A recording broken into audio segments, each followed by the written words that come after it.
What is up, and welcome to Ask DLF. It's Tuesday night. It's 8 o'clock Central, 9 o'clock Eastern. We are excited to have a chance to be with the greatest YouTube chat in the history of all of YouTube and the internet right here on DLF. DynastyFootball.com is who we're brought by. Make sure you are a sponsor of, or not a sponsor, excuse me, they're a sponsor of us. Make sure you are a subscriber of Dynasty Football. Lots of great tools, lots of great information, lots of things that you can read written by Tyler, who is always right here with me. We all love him. There's no failure when it comes to Tyler. He is constantly cranking out great articles. Tyler, how are you today? I'm good. It's a nice day. It's the first summer-like day we had in New York. So it was nice. Very nice. We've had a little bit too much of that here in Louisiana. Lots of summer. It's a very different equation down there, I would say. And below me is a man you are maybe not familiar with here, but if you ever go on YouTube, you've probably seen his face somewhere or listened to a podcast. He's on about 1,000 of them. He is also a prolific writer at DLF. He is a part of the fantasy league that I'm in and jumped me to take a couple of players today I want to ask him about in just a little bit, but he's also co-host of Dynasty Trades. He will go on and sometimes with Mannequin Chill. All kind of great things. Shane is not the worst. He's the best. Shane, how are you? Hey, I'm excited to be here. I don't often get invited on DLF podcasts / YouTube shows. Why not? I think I have a reputation. Are we gonna find out? you. Is that... I have apparently a potty mouth, which some people are. That works on this show. I don't care. Yeah. I mean, we know I don't care. Also probably politics. I'll just blame politics. I don't know. Yeah, there you go. Yeah, politics. Yeah. Something happens you don't like. It's just politics. All that matters in getting booked as a guest on this show is whether I like you. There you go. Yeah. What are we doing here today? Shane is joining us to help us answer all of your questions. This is, after all, Ask DLF. So you are free to ask literally any question that you want. Whatever that means, whatever that is, ask those questions and we will get right to those. If you still have rookie drafts going on, you have rookie draft questions, then we'll talk about those. A lot of those are either already in the books for the more hardcore of us or, kind of towards the end. So any questions that you have there, looks like there are a couple, but trades. Like literally anything that you've got having to do with your football team, I promise, will be a smarter Dynasty player listening to these smart people. And then I'll chime in every now and then. So with that, here we go. Kid Coop jumped in. This is an hour and a half over before the show started. Kid Coop, appreciate you getting your question in. 12-team Superflex round 1. I got Kyler at the 108. I'm almost on the clock in round 2. Would you take Lamb or Swift or a second QB between Watson, Lance, and Hurts? If so, in what order? What do you think, Tyler? Well, I mean, you got Kyler at the 108, so you're already off to a great start. I mean, that's already very good.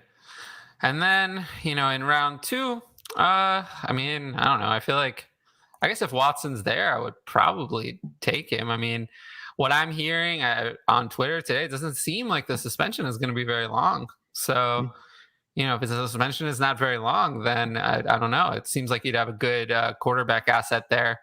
But honestly, all of these choices are not terrible. Hurts really is not in the same group as the rest of them.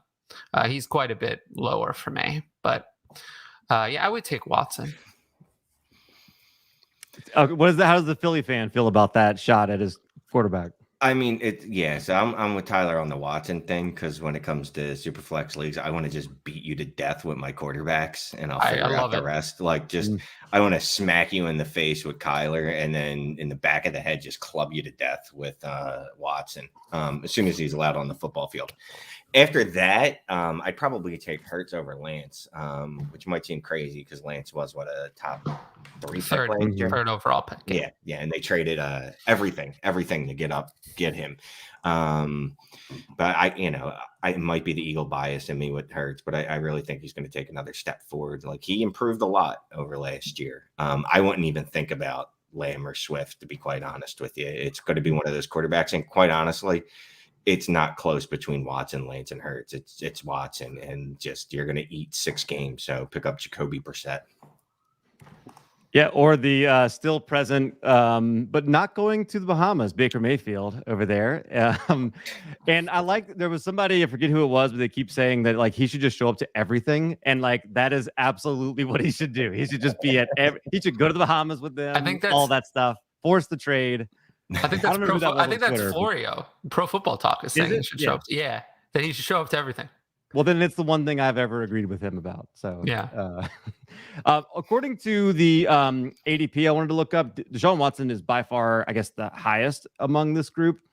Let me what if Kyle Pitts was there? Would that change your mind on who you would draft? No. If it's tight end premium, I would take Pitts over any of these players. Yeah, is it 1.75 or 2 point? That's the only way I'm doing it. If it's 1.75 or 2 point, or because some of us are nerds and we play in leagues where you get points for targets. Oh my God, at tight end, which is just incredible. You get a half point per every target. Well, then yeah. I've never even heard of that. You get a half point for tight end target? I don't know if it's a full half point, but it might. I've never heard of that. Yeah. I'm in a league where there's tiered target scoring too. So besides the receptions, like tight ends, a tight end reception for a first down is like 2.5 points, something ridiculous. That is ridiculous. Yeah. All right. Hopefully that helps you, Kid Coop. If you are, if you waited patiently for an hour and a half, I hope we did that justice for you.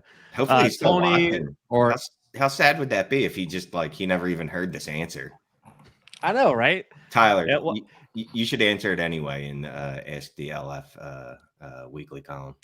Yeah, that's true. Those I do like that column, although I do often feel like it comes out 3 days later and it's like plug that, by the way, because I don't know that we should hit on that more. Tell people what that is.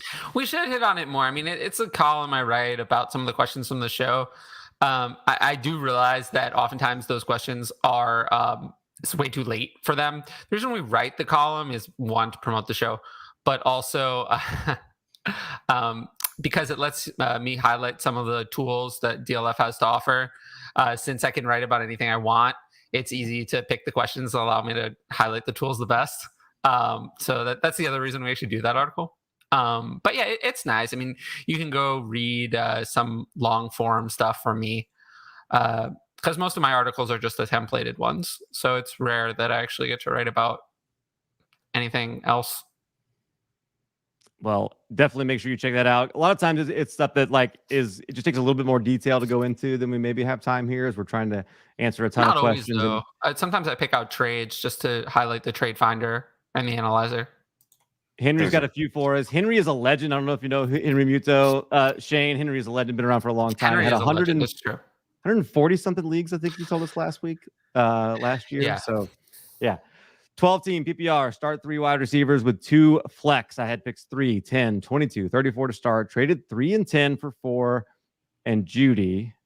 Oh, so yeah, 3 and a 10th, or just 3 and 10? Okay, yeah, 3 and 10. He traded 3, not 3/10 of his picks. He traded 3 and the 10 for a 4 and Judy. A fourth of Jerry Judy. Not a fourth of Jerry Judy. Yeah. Then took Garrett Wilson and traded 22, 34, 20, 23 third for 15. It's a Pickens. Okay, I love that kind of trade where you're in essence like saying, I'm going to borrow from next year to pick my spot and not just take what falls to me. So I do love that last one right there. But yeah, overall, what do you think right there? Are those a good move? Trading 3 and 10 for 4 and Judy. What do you think about that one? Whatever. Yeah, I mean, look, I'll just break it down the simplest way because I'm a simple human being. I'll take Judy over Judy and the 10 are about equivalent, right? That's fine. That's fine. And Garrett Wilson is my wide receiver, one of the class. So to get him at 4, yeah, I'm fine with that. I'm stoked. And I couldn't care less about 22, 34, a 2023 third. And then you get Pickens, who's, it's got a lot of upside. That's what we're shooting for, right? It's no fun to shoot for bunt singles. Let's shoot for the home runs. Then he follows up and says, would you trade pick 5 in a 14-team PPR tight end premium 1 QB league for a 2023 first that you thought was a lock top 5 next year, 50% chance being top 3? I mean, absolutely. Really?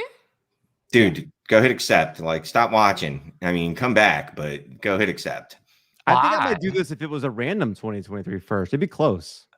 I look, I've been on the boat of even in Superflex leagues where, and this is close to that because it's 14 teams, even though it's one QB. One QB. Yeah. I've been on the boat like, look, if you want to trade anything after the 103, and sometimes if you want to trade the 102 for a random 2023 first, may God be with you, and I bless your decision. You don't agree, Tyler? No, I mean, I don't know. These hypotheticals of always, it's a lock top 5. I always push back on that because it's like how locked is that? If this were really true, if it were really as he claims, and it's this locked as he says, then I would do it. If it's a random first, I wouldn't do it, especially in a 14-team league. I mean, random from 1 to 14 versus 5. I mean, there's 5 in a 1 QB. There's 5 players that I really like, and Jameson Williams is a 6 that I'm okay. I like him. But I wouldn't do it if it were random. No, I don't. It's different in a super flex because in a 1 QB, you're less likely to pay the price, where this year there's no quarterback really. There's Kenny Pickett is, I don't want him. So this year, if you give away a pick in a super flex for a pick next year, you're much more likely to have that pay off because there's going to be 4 or 5 premium assets instead of just, 4 or 5. It could be 4 or 5 top 2 round startup picks in next year's 23 draft. Whereas in a 1 QB, there's not going to be, while the class might be great, there's not going to be 5 top 2 round startup picks in next year's rookie class. There's not that many good players in any class. There wasn't that many in the 2017 class. There wasn't that many in the 2020 class either. So, it's just not something I would necessarily gamble on. But in a super flex, I'm much more likely to do it with those quarterbacks in there, because in the super flex, there's not a lock that Bijan Robinson is even the 101. Although I think he will be, even in super flex, as weird as that is. Still working our way through the pre-show questions. So if you're watching this, make sure you get your questions in early. Raynard says, which side wins this 10-man PPR 1 QB? AJ Brown, Travis Etienne, 2024 first, or Javonte, Mike Williams, 2023 second, 2025 first, and a third. Okay. I wrote this in the article last week, so it's a good plug for the article. I do not agree that we should have 2025 firsts allowed to be traded. I don't think that's a good idea. I think that's a very, very bad idea. And it's something, and it's sleeper. If you're listening to the show, this is actually something that you do. You put in the new picks by default after the rookie draft, whereas MFL does it a little bit differently. It's the picks are added after rollover. So sleeper, the default is to have 3 years of rookie picks future. So before the draft, you have your 2022 rookie picks, and then 23, 24. And then after the draft, 25 is put in. I do not think that should be the default setting. I think that should change, because I think that having 3 years of future picks is asking for it, to have leagues just be completely destroyed. If you trade away 3 years of future picks, then you don't have a first round pick till 2026. What if someone abandons that team and then you have an orphan? So I don't like that. I don't think you should. I think 2025 picks should come in when the league rolls over. So January 2023, then bring in the 2025 picks, not now. But to answer the question, anyway, it just seems like the Brown side is better, right? 2024 first is better than 2025, and I'd rather have ETN over that other grouping. And AJ Brown and Javonte are pretty similar, so it's pretty clear that the AJ Brown side is better. Yeah, I'm with you there. I think I want AJ Brown too. Is it a clean sweep, Shane? Yeah. It's not particularly close for me. I like first round draft picks. Just 2025 is those. I'll be 30. I'll be 30. Just give you. I'll be 30 when that pick is made. Those kids are in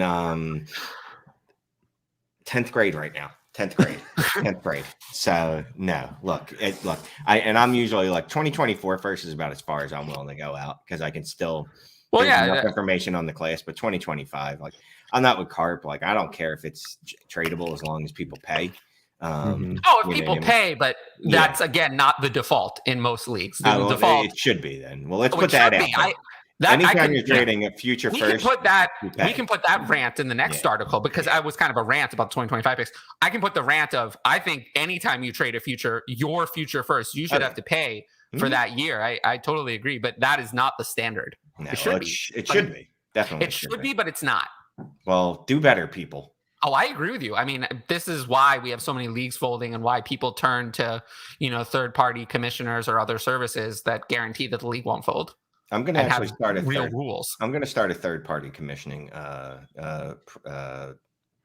gig, but I'm not going to put a lot of work into it. I'm just going to let everyone kind of just self-commission, but I'll just say I commission.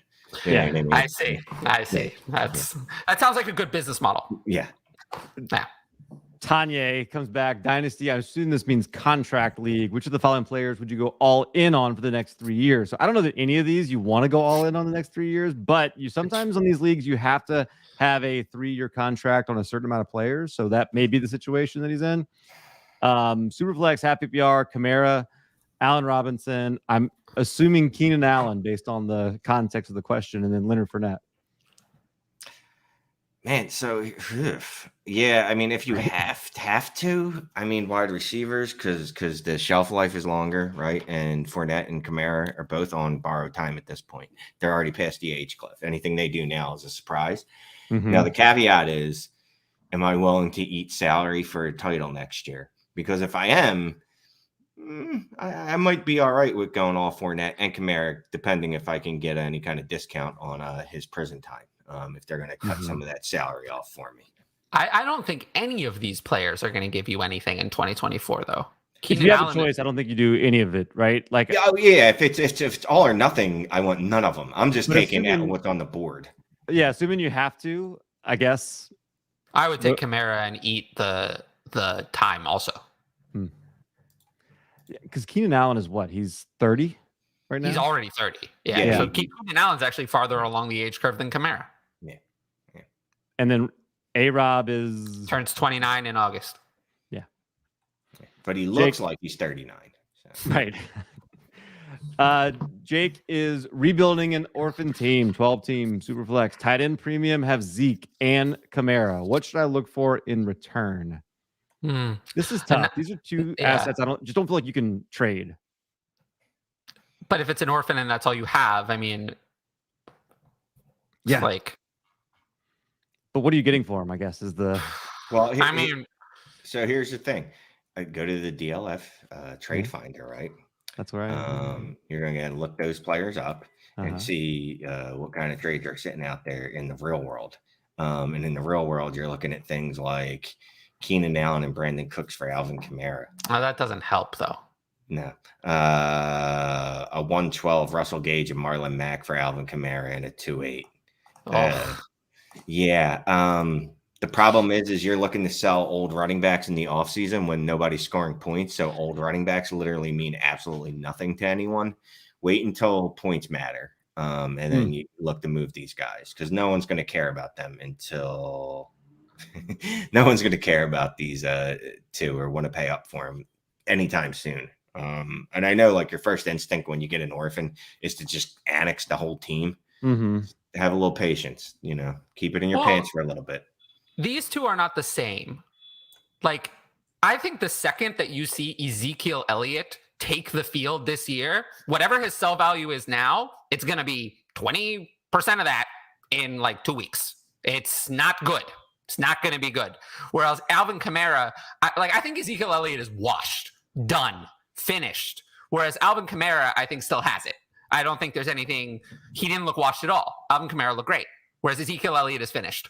So I would Zeke, I would take anything. If I'm in a rebuild orphan desperate, I'll take anything. Because I think whatever you can get before week one, after week one, when you see him plod and just look like crap, you're going to be able to get a lot less. So I would just take what you can get with Ezekiel Elliott. Alvin Kamara, I more agree with you. I did my redraft ranks recently. I have Alvin Kamara at 9, and I have Ezekiel Elliott at 24. So essentially. So here's a little fun thing. So I while Tyler's talking about how awful Zeke is, and look, I've been clanging that bell since he came in the league because I hate him because he's a terrible human being and he looks like a stupid Ewok. Looking at the DLF trade finder, there's people getting first for him, 2023 firsts. Well, that's what I'm saying. Not to wait with Zeke. I think you Lord. can. Yeah. You're right. Now You don't want to see it. That. You don't want to see it. You won't be able to get a 23 first once you see it. Once you see the speed that he doesn't have anymore, you're not going to be able to get that 23 first anymore. So I would just do it now while you still can. If people are willing to do that, then you need to immediately just carpet bomb your league mates for every first in 2023 . Like literally everyone that has a first. Here's an idea from ADP, this month's ADP. So Chris Olave, before Jarvis Landry signed, was lower in ADP than Ezekiel Elliott. And if I could turn Ezekiel Elliott into Chris Olave, I would do it easily in any situation, let alone a rebuilding orphan disaster. Yeah. So that's an ADP pivot you can make.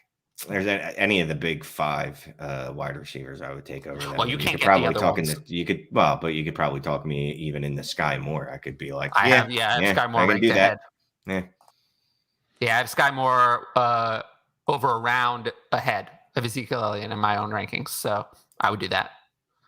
I usually think about pivoting, I guess, to a different position with these guys, like trying to get like you guys were talking about wide receiver. It's an orphan, so you don't want a running back, you want a receiver. But let's say you're in a like-minded league and like somebody offered you Miles Sanders. Which one would you rather? So, what does Miles Sanders do for me? I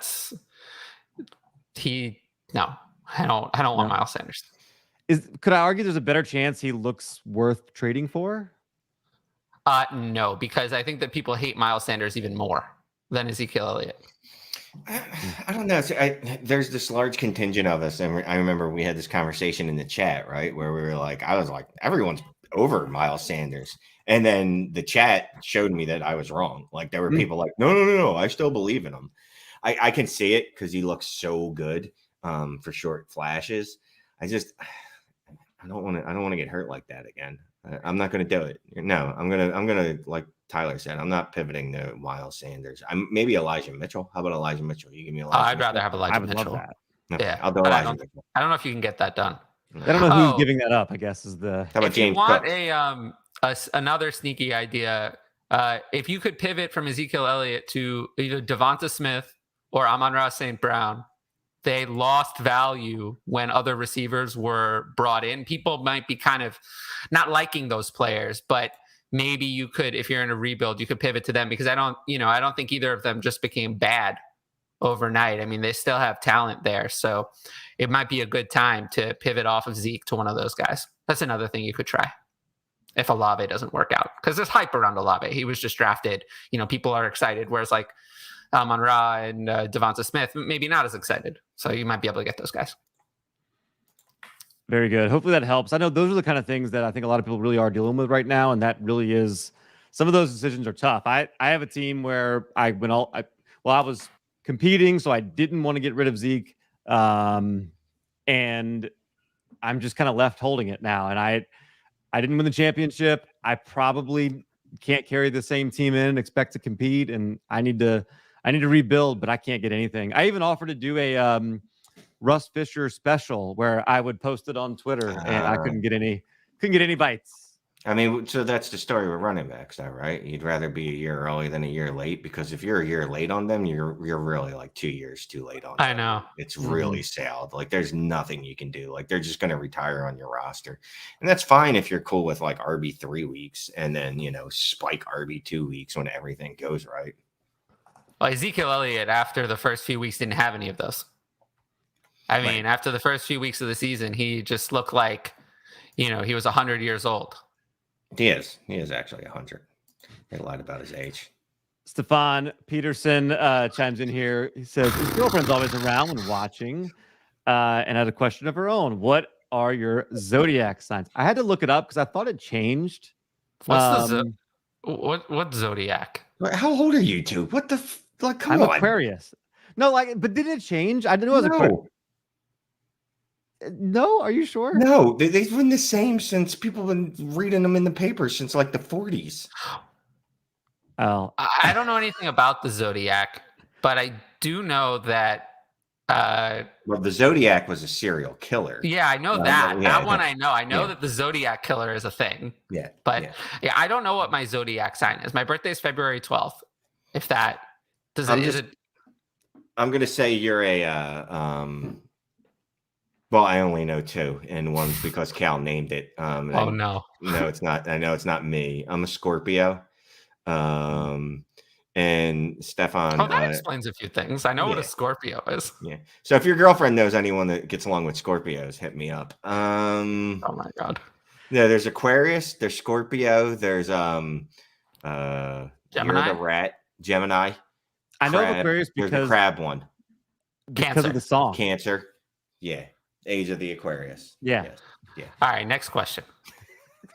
Tyler hates these kind of questions. I love those questions. It's funny. I take them on my own show, but I'm less likely to give him time here. Then Stefan chimes in, I guess, with a question of his own. And look, feel free, anyone listening, if your girlfriend has a question, we will answer those too. She can ask herself too. Especially if it's about my hair. I'll take as many questions about my hair. 1-6 and 1-9 or T Higgins, 10-team 2QB PPR. Oh, Higgins easily. Mm-hmm. Yeah. Now, if this was like a 14-team or a start 13, start 12, start 11, maybe. I got a feeling it's a start 9, even if it's a start 10. Yeah. If you read the names, I mean, from my rankings, 106 would be Jameson Williams and 109 would be Sky Moore in this format. So when I put the names to it, it's easily T Higgins. So yeah. Andrew Carlson, 1QB, 12-team league, PPR. Would you trade 2 2024 seconds and a 2023 third for Trey Lance? In a 1QB. It's a 1QB, so probably not. Mm-hmm. Honestly, probably not. Like you can get starting quarterbacks for a fourth or off waivers. Like Jared Goff, apparently, I learned this from reading in the DLF Slack that Jared Goff didn't even have an ADP in this month's 1QB. So he wasn't drafted at all. So I'm not giving up picks like this for a quarterback in 1QB. Now, look, you're going half. Like, stop taking half measures, dude. If you want to trade for a quarterback that you think is going to actually make a difference, dude, just go trade a first for Pat Mahomes or Justin Herbert or Kyler or Lamar. Like, just go all in on it. Don't pussyfoot around it and go, well, let me throw a bunch of seconds at it and see if Trey Lance could turn into this. Just nut up about it and do it. In a 1QB, this should bring you a better quarterback. Like if that were Dak Prescott instead of Trey Lance, I would be who actually has proven that he can be good. I would be more into it. I mean, in 1QB, like I'm only trading for a QB that's like fundamentally going to move the needle. And then, like, I can't remember ever trading for a QB in 1QB, but who plays 1QB? When I did do that, but again, it was like Pat Mahomes, Kyler Murray, like that type of level player, like where it's like, all right, this dude's making a significant difference. Yeah, it's to be honest, it's actually for me, it's more that I either end up drafting quarterback in rookie draft, or I would never trade for this like mid range. You would see me like give up a 4th round pick for Matt Ryan. Yep, love it. Monty wants my take on the Saints tight end situation, Taysom Hill and Adam Troutman. I don't think either are going to be good. I think Taysom could get goal line carries. He's not going to be able to play him. Yeah, I think he could. So I don't mind, but Adam Troutman to me is irrelevant. I would not roster him if he was on waivers at all. Most people wouldn't roster Taysom either. You probably don't need to, but I think if he's got a decent role that looks anything like what he's had in the past when he was just focusing on being like a backup and a tight end, like a Swiss Army knife, there's a chance that he's a relevant tight end. I mean, if his target share increases from year 2 to year 3 as it did in year 1 to year 2, sure. We're talking about an 8% target share jump. I'm thinking that's probably not likely with Chris Olave and Juice there. I don't see that happening. Fair. Yeah, Adam Troutman is, he just turned 25, so this is kind of the year, 3rd round draft capital. It's either you're going to see it. You'll know almost immediately. Like he'll either have made a leap forward or he isn't going to, and then that's it. He has an ADP of tight end 31. That is amazing. It's about right. Yeah, it's about right. He's a dude behind. Oh, yeah. No, it's funny, actually. I have him ranked at tight end 31. Exactly. So I'm with the ADP. Yeah, me too. Like, in other words, don't draft him.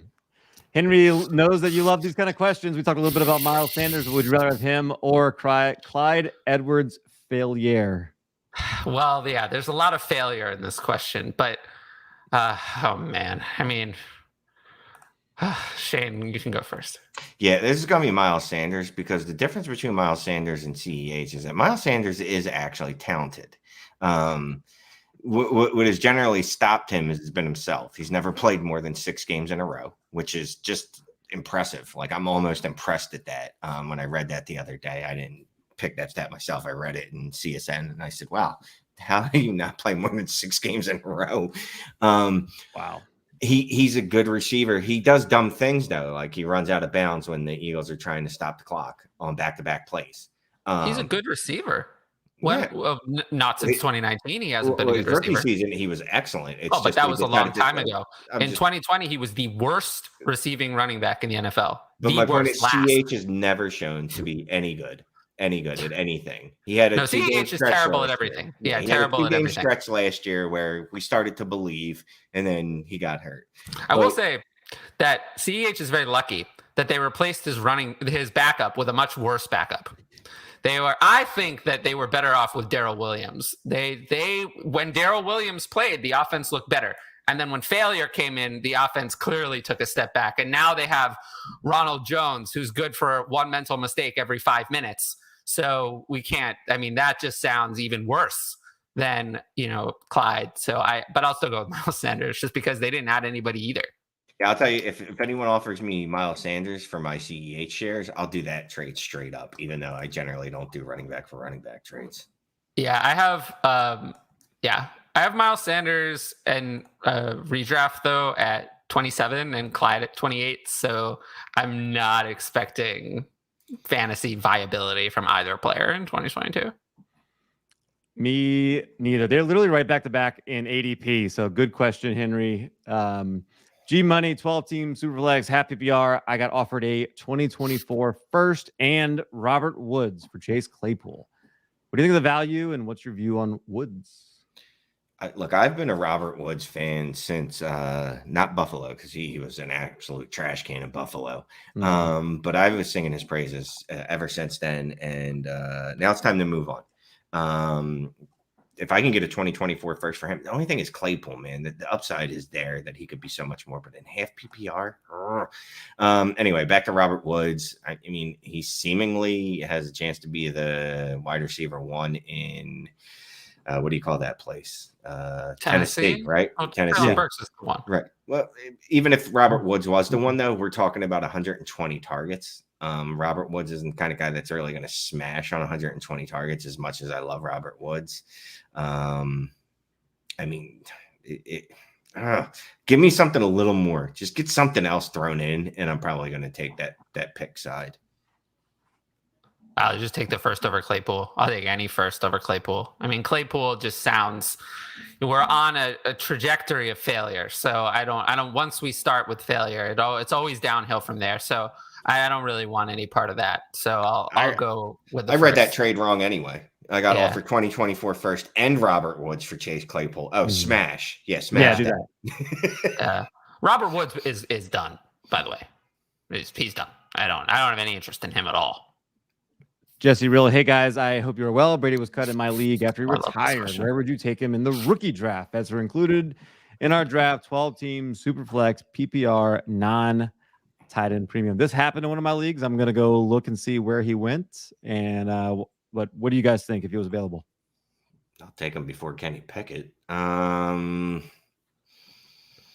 111 in this exact same draft. Exact league type. Yeah, I'm guessing what Sky Moore and Jahan Dotson are off the board at that point, or you're looking at the Jahan Dotson, George Pickens type of level of player. I could see taking him there. Yeah. Yeah, I have him at what would be 201, actually. Yep. So pretty high. Yeah. Yeah. And again, I take him over Kenny Pickett. I would not.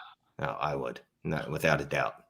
At least Brady's going to give me a top 12 season. I know that. I don't know if Kenny Pickett, you add up all his career, he's going to give me one top 12 scoring season.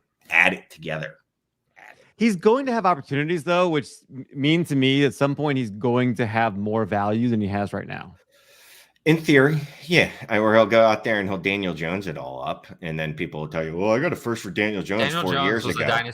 Was a dynasty quarterback one after his rookie year. You had your chance to sell if you wanted. People tell me that, I still could get a first for Daniel Jones. No, you can't now, but you had your sell window with Daniel Jones after his rookie year. He was a low end dynasty quarterback one after that year. You could have sold. But nobody was selling then. Nobody was selling. They were buying. They were buying into him. He's going to be a stud. I don't know if I remember it that way. If Alvin Kamara, asked Monty, gets a 6-game suspension for felony assault in Vegas, do Saints roll with who they have on the roster, or they try to sign or trade for a free agent? The Saints have actually, like, post Sean Payton, been fairly aggressive with signing free agents. Who could they sign? Who could they sign? Well, I just like Jordan Howard. What I mean, so like if somebody became available, like I feel like they could, but they have a couple of guys on their roster right now that they have liked at least in the past. I mean, right now, so they kept Mark Ingram around, which tells me they at least possibly think that, like, I don't know why you keep Mark Ingram around if you think that Kamara is going to be there full time. But they got Tony Jones, Abram Smith, who they just picked up. What do you think? They extended Mark Ingram before, after they traded for him in the middle of last season. So they extended his contract for 2022 before this incident with Alvin Kamara happened. Yeah. So it was always their plan to have Mark Ingram around. But there's nobody in free agency that I think that they would prefer over Mark Ingram. So Mark Ingram will be the starter. I'm a little surprised. Darrell Williams is still sitting out there. I am surprised that Darrell Williams is still sitting there because I think he was good last year, and I think that he, deserves a job. And I really do think he is going to sign. I don't know why he's waiting. I'm sure that there are teams that would have given him some job with some playing time. He's competent. I mean, I'm sure they would call him if Kamara had a suspension, but I don't know. I mean, other than Darrell Williams, the only other free agent that's really out there at all is Justin Jackson. Yeah, you don't count Alex Collins because he's still around apparently. I mean, Philip Lindsay was the third best, and he just signed with the Colts. Oof. Yeah, I mean, like, what's the point of signing Alex Collins, David Johnson, Devontae Freeman? Like, Mark Ingram could do that for 4 games. David Johnson used to be like Alvin Kamara. So you could that one season he was really good. One season, yeah. Yeah, he was. I could see them signing David Johnson. Yeah. Not that David Johnson hasn't had anything left in quite a while. Well, I mean, he was an old prospect. He was 32 when he came out of college, so he had one good season and he was already past the age cliff. And do you know where Darrell Williams went to college? I do, LSU. Only because I'm looking at the chat. He went to LSU. Yeah. Which means that they just signed a bunch of LSU guys. So I don't know. That could make some sense. He played ahead of Clyde when they shared the same team. Uh-oh. Old act now that we are through the draft and most free agency. What are some good win now running backs to go out, seek and acquire for a contending team that might come at a reasonable cost? I feel like the easy answer is James Conner in these kind of situations. I think Leonard Fournette maybe, but his price has gone up. What do you guys think? Any other name? I mean, this is going to depend on what the hell is reasonable. What do you define as reasonable? Like, to some people, a 2023 first is reasonable if you think you got a shot at a title. It also depends from league to league, right? Like, sometimes these players are more, depending on the league. Generally, the better the managers, the actually more available these players are. But if it's like a home league, then these players tend to not be very available. So I don't know. I mean, yeah, the Leonard Fournette and Leonard Fournette is going more than 2 rounds of ADP ahead of James Conner. So that's telling me that probably James Conner is cheaper, a lot cheaper. Look, I'll go with my old standbys, right? People that have never really seemed to like Josh Jacobs or David Montgomery, if you want to spend on a running back, but not spend too much. In some leagues, depending. Just did a show on Dynasty Trades in 5 talking about Saquon Barkley. It's divisive. Some people are still like, oh, I believe, and other people are looking for any life raft you will throw them. You want to go King Henry, like you want to get cheap, but I don't like being cheap because you get what you pay for in a lot of instances. If I'm going to go cheap, it's going to be for like a spot start during the season. Like if you're going to go, I say you just go. It's just, running back's a fragile position and you don't want to do that. But, look, anyone over the age of 26 that's had a little dirt thrown on him tonight, Alvin Kamara, you should get a discount on him. Make sure you remind your league mate, because he'll love this, that Kamara is probably going to get suspended for 17 games or whatever. I would say this is probably a move that I would be looking to make not right now. Like, wait till the season gets here and don't necessarily jump in now. Like, if you are a win now team, you don't have to, like, just make the playoffs. Like, use whatever running backs that you have and, like, make a move during the season. Yeah, because the problem with running backs is you get a running back and they get hurt. That's true. Let me just keep for them to get hurt. Yeah, let me just keep filling that hole in, and it's like, all right, next week, the couple days before week 1, then they can't get hurt. Right. Yep. Joel A got a 2023 first for Elijah Mitchell. Do we like that? Yes, dude. Yes. Stop it, you bragger. Yeah, of course we like that. Brag post. How do we get off of Terry McLaurin? Why don't you trade him while he's depressed? Look, he's going to get a 25% market share from Carson Wentz, who Tyler loves. It's not going to be better. It's not. The value is actually not going to be better. Once he gets that market share from failure, it's actually going to be worse because he's going to turn 27 in the middle of the season, and then after another disaster, I don't think it's going to improve. So I would consider selling Terry McLaurin. I mean, his ADP says that you can sell him. I mean, his ADP, I just talked about this yesterday with Dynasty Island, Rich, who is at DLF, and he's lower on Terry McLaurin than I am. I have Terry McLaurin at wide receiver 24. He has him at wide receiver 29. So even in Dynasty, even lower than me. But, in an ADP, he comes in at 38 overall. I have him at 51, so a whole round later. So his ADP says that there are still believers. But you also have to have one in your league because ADP, remember, is just a representative of what the person who likes that player the most thinks. So that person might not exist in your league, unfortunately. Shane, Eric asked me this every week about newborn. Do you have any tips or tricks for newborns? No, man. Just I'll say this because my kids are now 13 and we'll say 10. He's probably 10. And I actually just drove past their daycare today. Honestly, they don't get there anymore. But you know what I mean, where they went when they were babies. And what I'll say is, man, that time goes so fast. You have no idea. Like you look up and next thing you know, your kids have mustaches and they're little people, like full-sized humans. So even the bad moments, the so-called bad moments when your kids are keeping you up all night or you have to bathe them for the third time that day because they just pooped all over everything, you're going to miss it. So like don't get too angry at it and don't wish it away. You don't get time back, man. That's all I'd really say is just cherish the time you have with them because it goes fast. The days are long, but the years are definitely short. And yeah, that's very similar to something I've said. I'll give because I've said a bunch of them. This is going to be and smoke weed. Weed. A little further in the weeds here, but like if you can work it out where you change a lot of the diapers in the first 6 weeks and can work it out to where you don't have to change as many after that, that is the trade you make. There is something in it in the first 6 weeks that is not as messy or disgusting as it is later on. So there you go. That is a real actionable thing you can do. Well, you know what it is? Because after about 1, they're taking real human-sized poops, and then you're like, this is just ridiculous. Like, why is this a thing? Like, why am I changing another human? Like, why is this human just pooping on themselves and they're okay with it? Like, this is unacceptable. Like, in nowhere in nature is this okay, except for, humans. So, yeah, I like that. In case the people are wondering, I'm too busy taking care of my patrons to have any kids. Marcus this is his roster right here. You can look at it right there on your screen.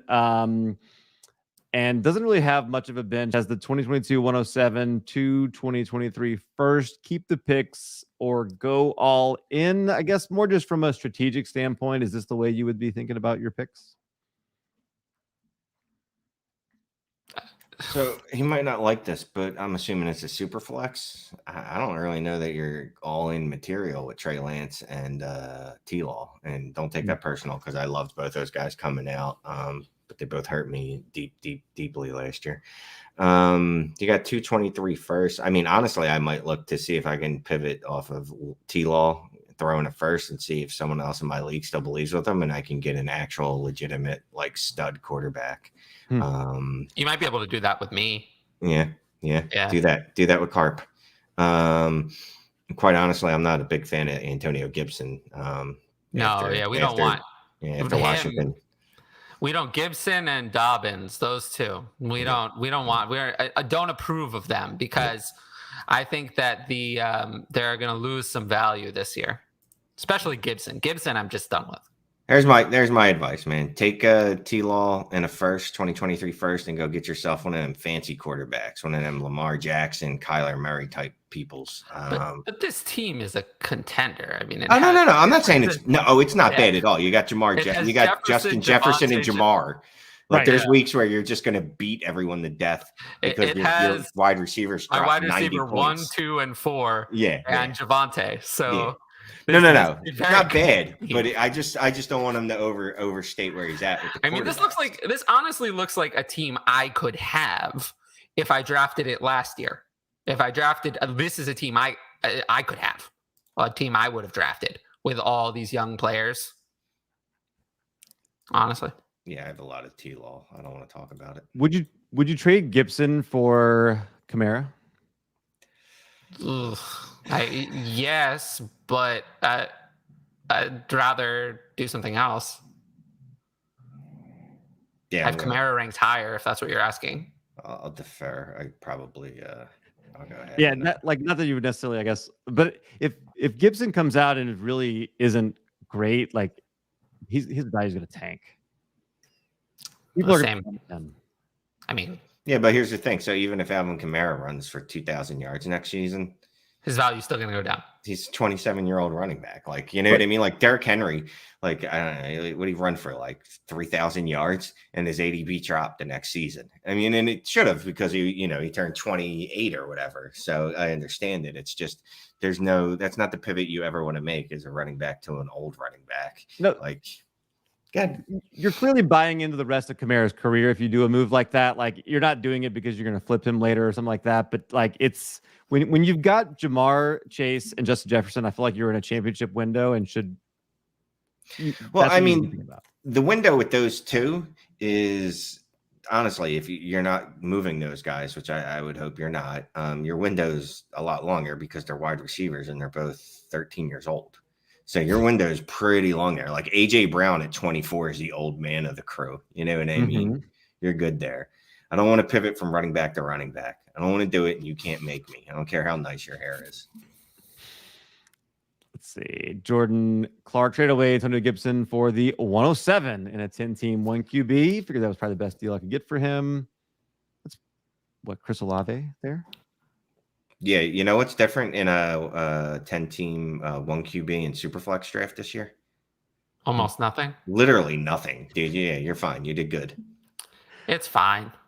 I mean, Gibson's ADP is significantly higher than Olave's, so in theory, you should have gotten more. But I haven't looked at the ADP. I'm assuming that bakes in Brian Robinson being drafted there in the 3rd round. Yeah, it's May's ADP. Yeah. All right. Well, and that was done before Jarvis Landry signed. People are not paying attention then. Okay. FF Lefty is excited to hang out. I'm sorry, I didn't mean to cut you off there. No? Was there okay. Most of what I say are non sequiturs, so you can cut me off at any time. I mean, yeah. I mean, I do think that Antonio Gibson's ADP is far too high and Chris Olave's is too low. So. Gotcha. Okay. Looks like we scared the failure out of Ja Webb. I think that's probably what he meant there. He says, who is your wide receiver 1 in the class? Since I'm sure I won't get Walker at the 103, I think he might be there. I feel like he's been falling into the 103, 104, 105 range more often recently. Oh, my 101? I'm sorry. I spaced out. Mine is Garrett Wilson. I've been pretty steadfast in that since at least 3-4 weeks now. Oh, it's Garrett Wilson. 3 or 4 weeks. Yeah, I was big on Treylon Burks, and then I gravitated to Garrett Wilson and slammed him into my one hole. Are you worried about the reports about Burks being like out of shape and fat and no whatever else they're saying about him? So we were talking about this in my Dynasty Trade HQ patron chat, and I feel better now that I don't think he has asthma. I was a little concerned when I thought he had a lung disease. He's just kind of fat. Like, all right, you can work through that. You know what I mean? Like, look, if I would have just gotten drafted at 18 overall in the NFL draft, there's a pretty good chance that I might have gone and partied for a little bit. You know what I mean? Just a slight chance as a 22-year-old newly multimillionaire. I might have lived it up for a couple weeks, and my first rookie minicamp probably wouldn't have been my best. It's true. Tyler, are you still Drake London? No, I've always been Garrett Wilson. Okay. I was never Drake London. A lot of people are London, though. I am aware of that. He is going first in the ADP. I've seen him go a lot. Is it just you guys both think Wilson is a better prospect? I think he's more complete, and look, I definitely bought more in the Drake London, but I still have this fear of like, why can't you get away from anyone? But overall, I just think it's Garrett Wilson is the more complete receiver. I agree. Mark came in 101 and 107 for Lamb and Elijah Moore. Lamb and Moore. So we're talking Breece Hall. This is the only time I get horny for running backs is the rookie drafts. I need you to know that. Breece Hall and Olave, maybe something like that. Yeah, I'll take Lamb and Moore. Can we make it? How about Jameson? No, I don't know. Even if it were Jameson Williams, I'd still take Lamb and Moore. I'm gonna have to think about that and get back to you. But I'm very much leaning the 101 side because I'm a very big fan of Halls. Tyler's the opposite of big failure. We agree around here, obviously. Well, now that Mr. Musk decided to give me my Twitter account back, so to put it back to normal, I feel like I have opportunities for success. Very good. Tanner Carr says he has the 202, 207, and 211 in one QB. How should I package to move up? What pick would you give up for 2 or all of those picks? I don't know how high you can get, even if you pick all 3 of those together. How high do you think you could reasonably get? 111. Yeah. Which I don't know. Like it's not worth it. Like the prospect you're getting at 111, you're better off taking multiple shots at 202 and 207. 211 is just whatever.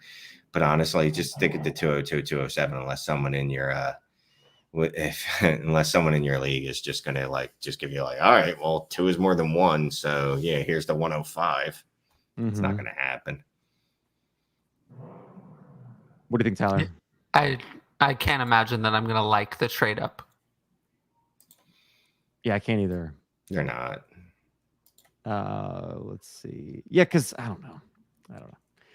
Nicholas is a big fan of yours, Shane. Watches the Trades in 5 all the time. Appreciate it. Check us out on the TikToks. Oh, really? You're on TikTok? And Instagram. Love it. Dustin Ross, 12 teams, Superflex, half PPR, Dynasty got Chase, sent Fields, Schultz, 2024 second, and a 2023 first. Also, I have these people nervous about Fields. Let me hear it. Jason Fields, Schultz. I mean, you just got the wide receiver 1 or wide receiver 2 at first. If you're being pedantic, if you really want to be argumentative, you could be like, he's the wide receiver 2. I'm fine with that.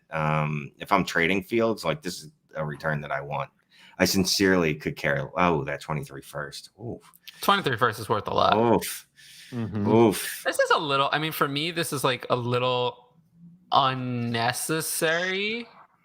I believe I was asked about this question when it was just Fields in the 23 first, and I said, go ahead with it. I don't remember being seeing this version. Let me say this, Tyler. So Schultz in the 24-second shouldn't move the needle that much unless you were already wavering. Like, damn, that's pretty close to being. It does move. Well, I'm the kind of person where every little bit counts. Okay. I'm a very, very tough negotiator. All right. So those things like that often do move the needle for me. I could be honest with you. I'm not in love with it because of the 2023 first and Fields. I feel like I really don't want Fields at all. No, but the Fields should still get me back a pretty significant piece on his own. Realistically, this is probably one of those offers. If I have Chase and I'm offered this, I don't want it. I don't want this offer. It's not good enough. I'm not going to sell Chase to take on assets that I don't want. But in reverse, I probably would rather just sell Fields, not give up a 23 first, and just, trade Fields differently. Because I think I can get more value for Fields comparatively wise instead of trading him with a 23 first for Chase. I think I can just get more value by just selling Fields than doing this. So doubt I make this trade either way. The DLF trade analyzer, just I wanted to plug it in there just to see, and even with the package adjustment on, still likes the side with Fields the first, the second, and Schultz. That's not a surprise. Yeah, and I mean, look, if you're making this trade, you can't expect to win on any calculator. Like, there's no calculator that you're going to use. Like, I could use a brain calculator, and you're still not going to win. You're not going to win that way. You got to look at this as like, well, is this worth it to me? Is this worth it to my roster based off my construction? Am I deep enough at quarterback that I can survive this? Am I deep enough at the picks that I can survive this? Clearly, Schultz doesn't matter to you because you have Andrews. Also, we got to start. You got to let us know how many you start in leagues like this too, because that also has a very big impact on these trades. I'm not going to say, Dustin, you made a significant error. It's just probably I wouldn't have been able to pull the trigger on this, but that's me. Trevon Bulger, would you trade 2 2023 picks? I'm assuming these are first because he says first, here. Otherwise, yeah. But not for Najee Harris. One could be early. What do you think, Tyler? I mean, I guess he's worth it, but I can't imagine that I would ever do it. No, I'm not doing that. Get out of here.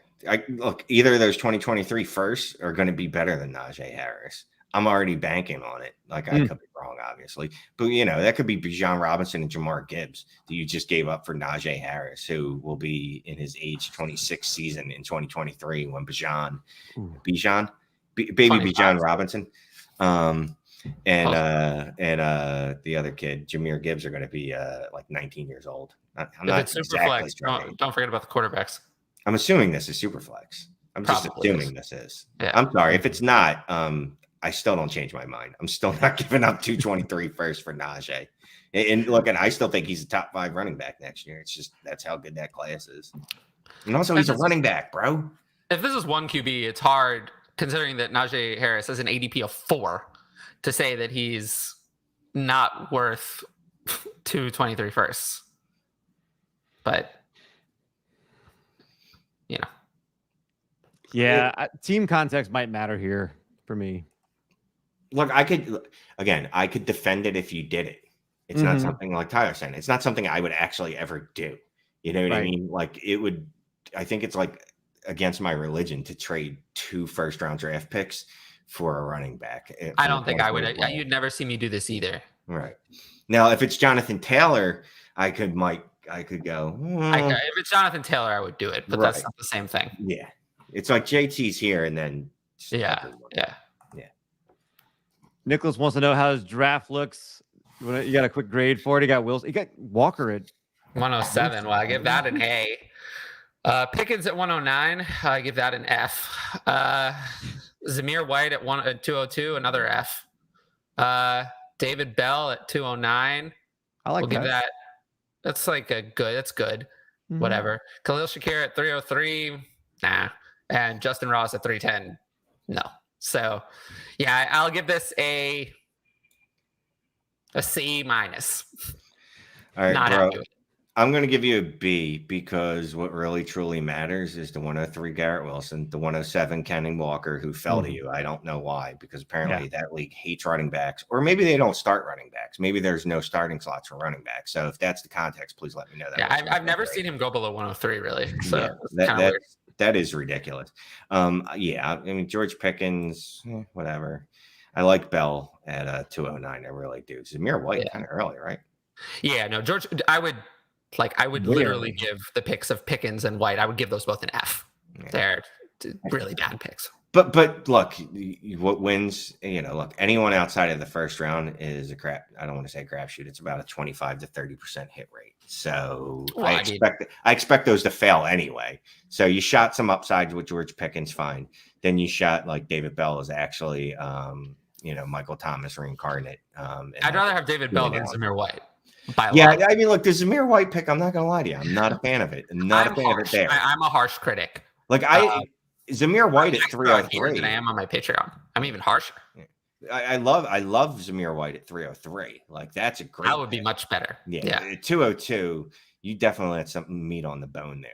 So, yeah, that's why I gave him a B, though. Because, look, the top part, really good. That Zamir White pick really hurts things, though. And it's hard to give Garrett Wilson at 103, like, an A, though. Like, it's not really value. Well, here's the thing, though. You got to sometimes it's more important to make the right pick than being smarter than the room. You know what I mean? Which we've seen. Apparently, people in this draft were smarter than the room if they let Kenny Walker fall to 107. That is a very odd thing. Like I said, I've never seen that. Yeah. Ja Webb says his running backs JT, Gibson, Dobbins, Edwards. I assume it's Edwards. No, Gus Edwards. Okay, Gus Edwards. Pollard. Should be concerned. If you think you have enough running backs, the answer is always no. But you have JT, so that's good. I'm not concerned. This is fine. Do you have picks? Do you have picks you can trade for spot starters in the season? As long as you do, you're good. As long as you got third rounders and fourth rounders, and you can flip those for a guy, you're good.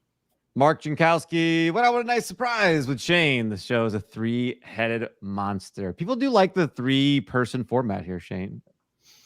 All right. I mean, I guess I'll be on every week now. I don't know what to tell you. I'm not on I think I'm on I have like OCD, so I got to see how many podcasts, YouTube shows I'm actually on. If it's an odd number, I might hit you guys up. The thing is, Tyler, we are like now somehow an hour behind. We've only gotten to 8:05 or 9:05. Cal, that's literally every week. Well, that's why Tyler has a that's right article every week. It's also why you can I have Twitter. Like you can ask the question we've always completed the questions. Oh, all right. Let's all right. One word answers. AJ Brown is an Eagle. Good. I would say that it could be better, but I think he'll still be good. I want to use this question to say, are there any people at the end of your draft you have intentionally made waiver claims for? Like, is there anybody falling out of the 5 rounds that you're targeting in your rookie drafts? I mean, Kyron Williams is drafted in almost every draft. Yeah, I think I did draft him in the 5th round in a couple leagues, to be honest with you, but he usually doesn't slip through because people know his name. Yeah. Look, any of those running backs, Ty Chandler, Kyron Williams, Ty Chandler, Kevin Harris, Tyler Beatty, however you say it.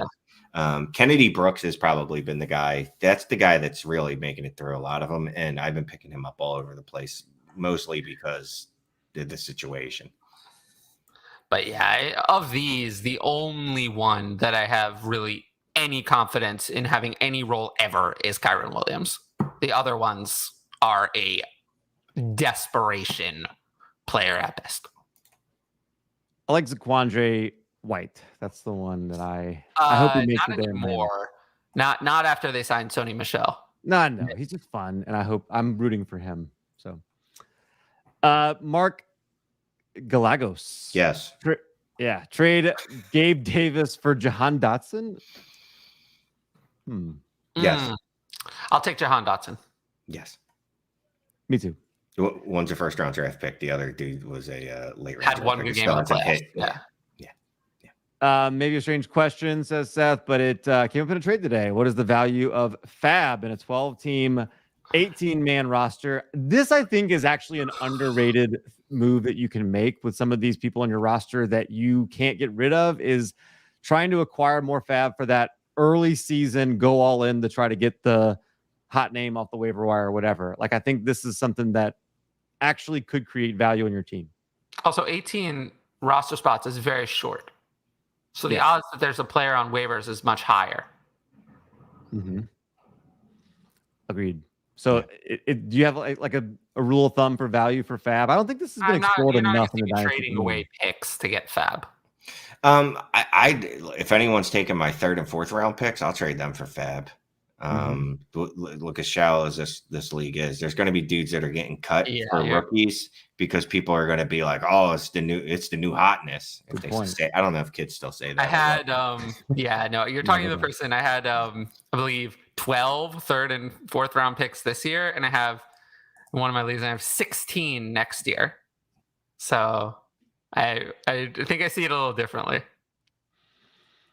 Tough question to answer. With 12-team, 1 QB league, a fair offer for Joe Mixon? To acquire Mixon, I'm not going to do that. To trade Mixon away, I mean, his ADP says that he's worth a lot still. I would try to pivot down to a younger wide receiver, like either one of the drafted guys like Wilson, London, or Burks, or maybe someone like Michael Pittman. And then something else. I mean, that's what the ADP says you should get, but I don't know if you can. I didn't hear the first part of the question. I don't even know what you're trading for.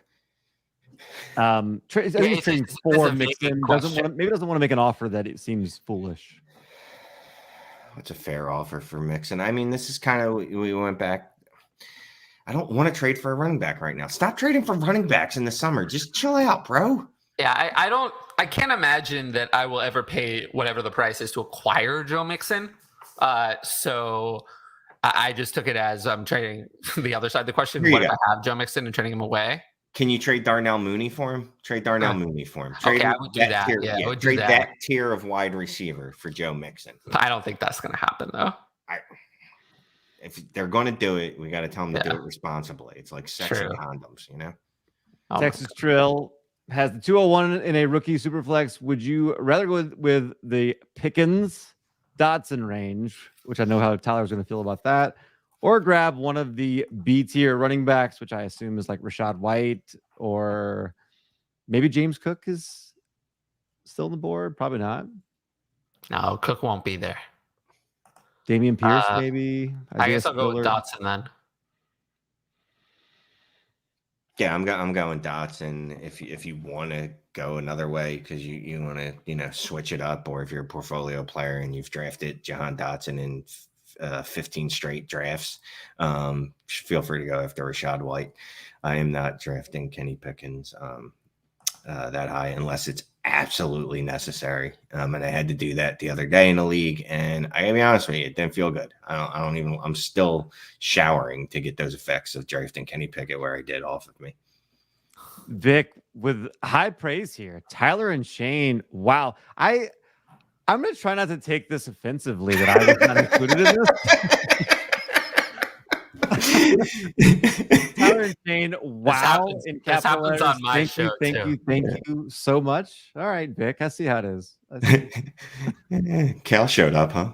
Yeah. I'm just, whatever. I'm here. Louis Sandoval, what's a fair offer? Oh, we did this one. Yeah. Gonna send my team's next message. When's my window to compete? Rebuilding team, and this is his team. That's a tough question right here, Nicholas. We're gonna get to that. Send it on Twitter.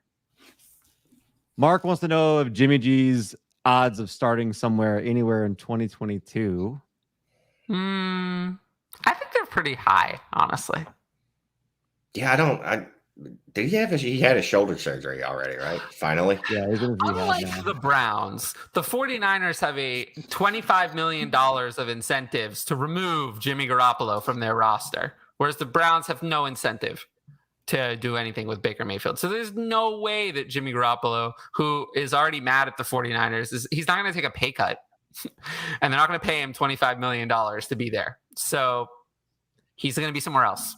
And I still think, I wrote this in the last article, I'll say it again, I still think Jimmy Garoppolo is going to start for the Panthers. Baker Mayfield's going to start for the Seahawks. Still think that.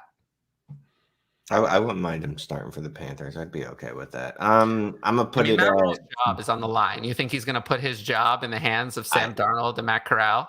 So here's the thing, though. We always talk about how people's jobs are on the line. Like we think that's going to make them smarter and better decision makers. The reason their job's on the line, they've been very bad at it so far.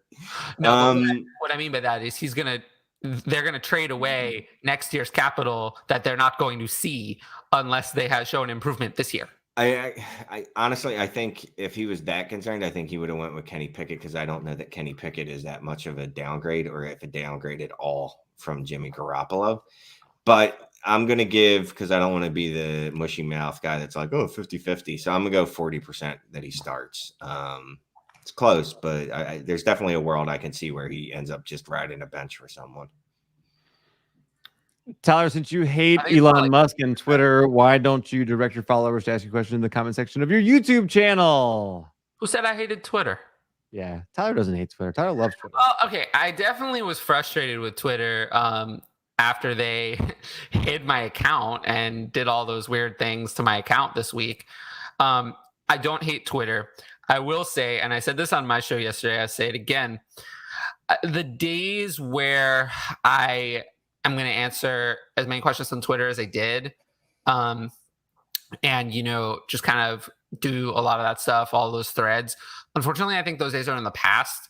This was probably one of the happiest mental weeks I've ever had when I was banned from leaving a lot of comments and replies and stuff. So I think that's trying to tell me something. So I don't think we're going to be returning to that. But I don't hate Twitter or anything. It wasn't. Just hate Elon Musk. That's all. No, Elon Musk, whatever. I don't know how to Elon Musk. Caleb has a mistake here. We need to let him know how big of a mistake he made. Traded Najee Harris for Dalvin Cook, 19, 21, a 2023 first, and a second. That's not really a mistake. Just no way I'm trading Najee for this package. Why not? Yeah, well, we literally just yelled at someone. We rated them for saying that they would 23 first, a second. Yeah, you're getting Dalvin Cook I don't want, but you're getting a 23 first, a second, 2 late seconds this year, and then Cook is not worthless. So this is not a mistake. You done good, Caleb. I actually I don't see this as a mistake. Look, this is a process trade, right? You're pivoting down at running back and getting a first rounder with it. We talked about not being tepid on trading 2 firsts for Najee, but Dalvin Cook a second and 2 late seconds this year is better than 1 single first next year. 19 and 21 mean almost nothing. No, they don't mean almost nothing. And Dalvin is I don't know. We're not even sure he's going to play. He's untradeable on your roster. He's not untradeable. I have him in the DLF podcast league. I cannot give him away. Send me an offer. We'll talk. Well, now that I know that you'll take just about anything, I'll send you an offer. Yeah. I need a quarterback. I don't think this is a big mistake. You got a 23 first, and you are going to have good production at running back this year. So I can't say that that's a blunder. 23 firsts are good. Do what Nicholas says. Make sure you hit the thumbs up, fellers. Dan Arnold or Donald Parham? Who cares? Parham, but who cares? Oh, give me Dan Arnold. I'm not answering this. Which side are you on? Asked Tanya. Stack the wide receiver, Metcalf for 2023, first, second, third, and rookie running backs, Ingram, Ford, and Brooks. Yeah, the Metcalf. Yeah, Metcalf's dropped a little bit in my eye since last year, but not that much. He's still not a wide receiver I'm giving up for a singular first. Ridley Truther, welcome to the show. Appreciate good seeing you. Heck of a crew tonight. He says, would you guys take Sky Moore over Gallup, Christian Kirk in a startup? Yes. Absolutely. Yes. And yes. Joe Mixon and a 2024 first, or Swift and a second? Oh, man. In 2023. So far away. God I gotta stay true to the process and stick with. I'll take Mixon in the first. Swift. This is another one of those trades I'm never making. If I have Mixon in a first, I'm not paying a first to do it. If I have Swift in a second, that offer isn't good enough. So never making this trade. So whatever side you have, don't do it.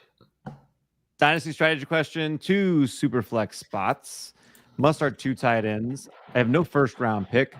Does this mean a quarterback and then 2 super flex spots, or is it 2 super flex spots? I think it's 2 super flex spots. Should I still go best player available or hammer QB inside in the entire draft?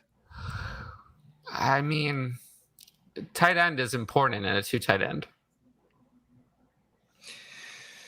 It gets really, really depressing when you're drafting. I'm assuming, is this for the rookie draft, Matthew?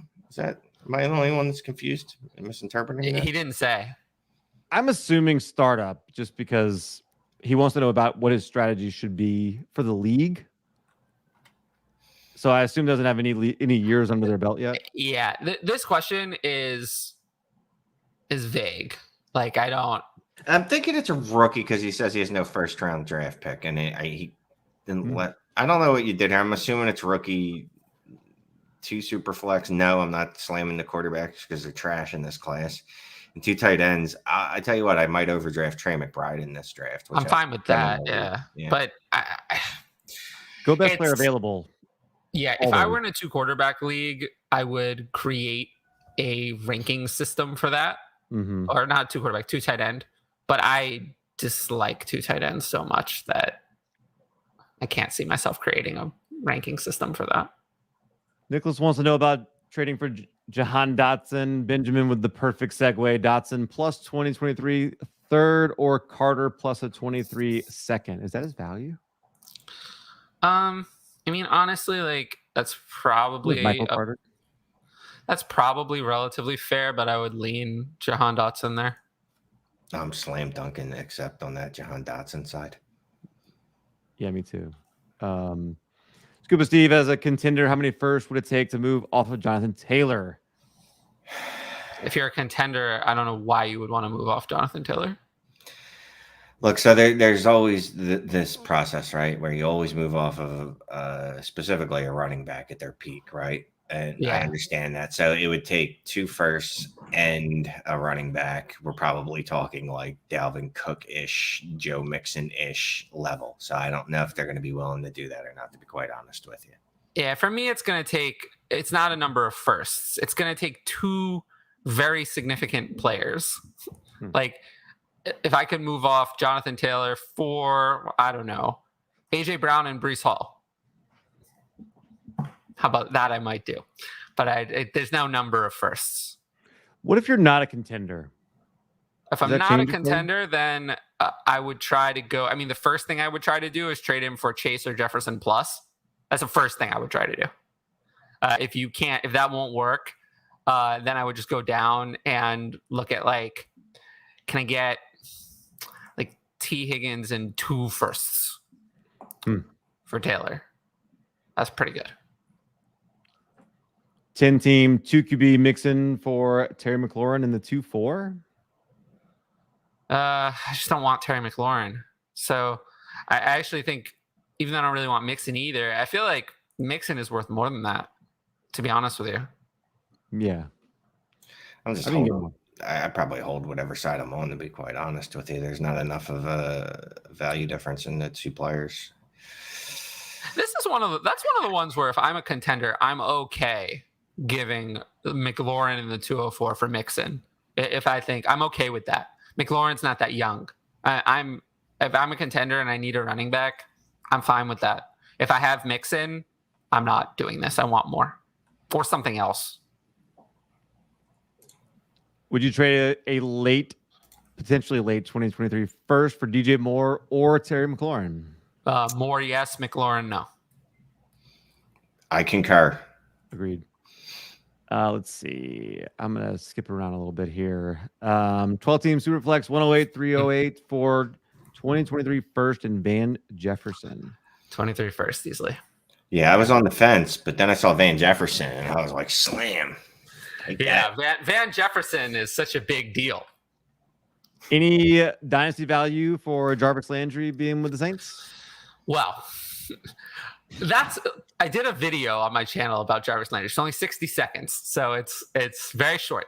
But I think the more interesting part of this question is that Michael Thomas is not ready. So he's not ready. It's been now 2 years. It's been a very long time. So why is he not ready? Why is it taking 2 years? Why is there another delay? He said, the coach, Dennis Allen, said that Michael Thomas is not ready to participate in the offseason programs. It seems like there are more hurdles he needs to clear. So that sounds very bad. What has he been doing for 2 years?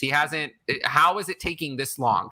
So I don't think that Michael Thomas is going to be healthy. I actually think he's not going to be healthy. So if he's not healthy and he never plays, then Jarvis Landry could have some value.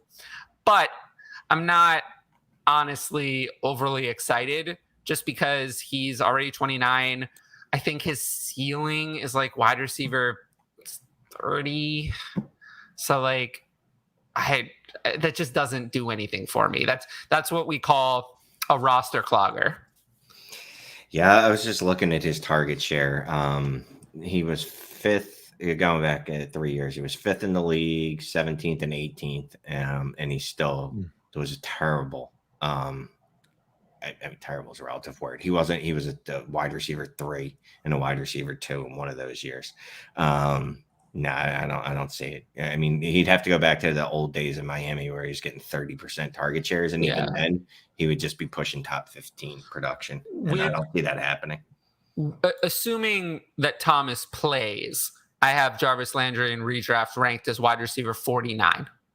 If Thomas did not play, even then, I still think Jarvis wouldn't be top 30. He'd probably be around, I'm looking at it now. Yeah, he'd be around 39, 40. So still, if you're not even a wide receiver 3 in redraft and you're already 29 years old, you don't have dynasty value. Yeah, and look, if you haven't had any rookie drafts yet, and you have Jarvis Landry on your roster, go ahead and try to trade him for any second and see. I think that's even shooting. Well, no. But I'm saying do that, and that'll let you know what his dynasty value is perceived as in the community. Yeah, you won't be able to do that. When you're unable to do that, you will realize that.